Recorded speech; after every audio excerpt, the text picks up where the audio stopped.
Olá pessoal, tudo bem?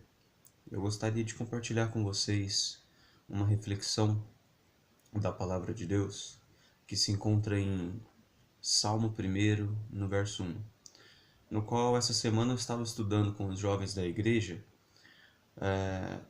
sobre a felicidade, sobre decisões, e esse pequeno verso tem um mistério sobre a felicidade. Ele tem conselhos, ele tem dicas, ele tem chaves fundamentais para a felicidade. Vamos conferir comigo? A palavra do Senhor, ela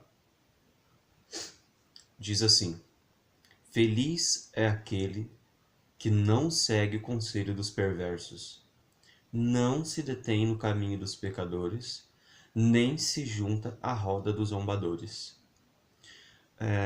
Vamos parar um pouquinho para pensar por que essas palavras estão colocadas onde estão. Porque eu penso que, como a Bíblia ela é inspirada por Deus e tudo que foi colocado nela foi aprovado por Ele, então tem um motivo para que essas palavras estejam dispostas da maneira que estão. E a primeira palavra que tem nesse versículo, nesse pequeno versículo tão rico, né, tão grandioso, é a palavra feliz. Feliz é aquele. Quem é aquele? Feliz é aquele, e tantos outros conselhos. Nós somos felizes? Será que nós podemos ser felizes como aquele, né? Quem é aquele? Seguindo o texto, a palavra diz: aquele que não segue o conselho dos perversos. Não segue, não segue. Quer dizer, aquele que escuta uma palavra, mas não obedece. Aquele que escuta uma conversa perversa, né, de pessoas perversas que maquinam o mal, que querem ver os outros se darem mal, e você escutou aquilo, mas você não vai seguir. Você não vai seguir aquele conselho, você não vai pôr em prática aquilo que aquela pessoa disse. Então, esta pessoa que, por mais que tenha escutado de seus pais, de seus patrões, de seus pseudo-amigos, coisas perversas, coisas ruins, que ela não poderia ser, que ela não poderia fazer, que ela nunca seria capaz, que ela nunca seria feliz. Pessoas que não seguem esse conselho alcançam a felicidade. Então, nós devemos ser como essas pessoas que não escutam conselhos ímpios.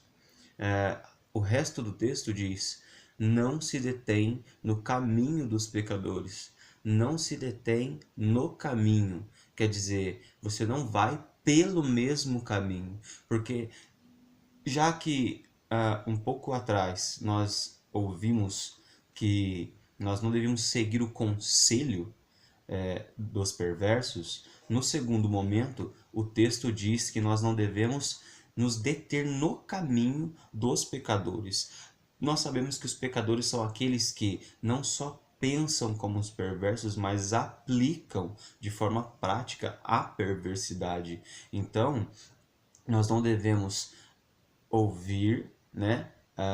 Matutar, pensar como os perversos, e nós não devemos caminhar o caminho que eles percorrem.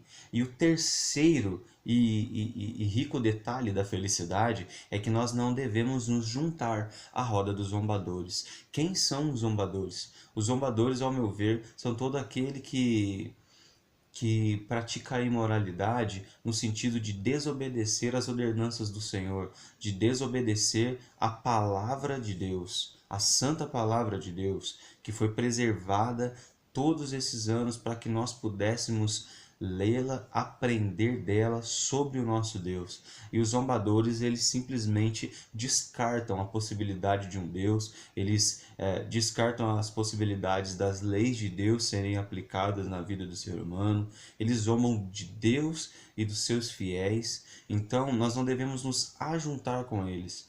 Mas sabe uma coisa que fica muito prático para a gente aplicar esse texto? É pensar da seguinte maneira, que nós não vamos ouvir pessoas com conselhos perversos, né? Que nós não vamos andar com pessoas que praticam o caminho do perverso, né? E nem seguir o caminho dos perversos. O que eu quero dizer? Não é todas as pessoas que falam ao seu coração que você deve dar ouvidos. Não é todo exemplo que as pessoas dão da própria vida que você deve seguir como um exemplo para a sua vida. E que não é toda roda de pessoas, só porque aquelas pessoas são legais, aparentemente legais, você deve se ajuntar com elas. Então, quer dizer, você tem que ter cuidado nas decisões. Nós temos que saber o que ouvir, nós temos que saber quem são os nossos exemplos e nós temos que saber quem são as nossas amizades. Eu vou ficando por aqui e que Deus te abençoe. Tchau.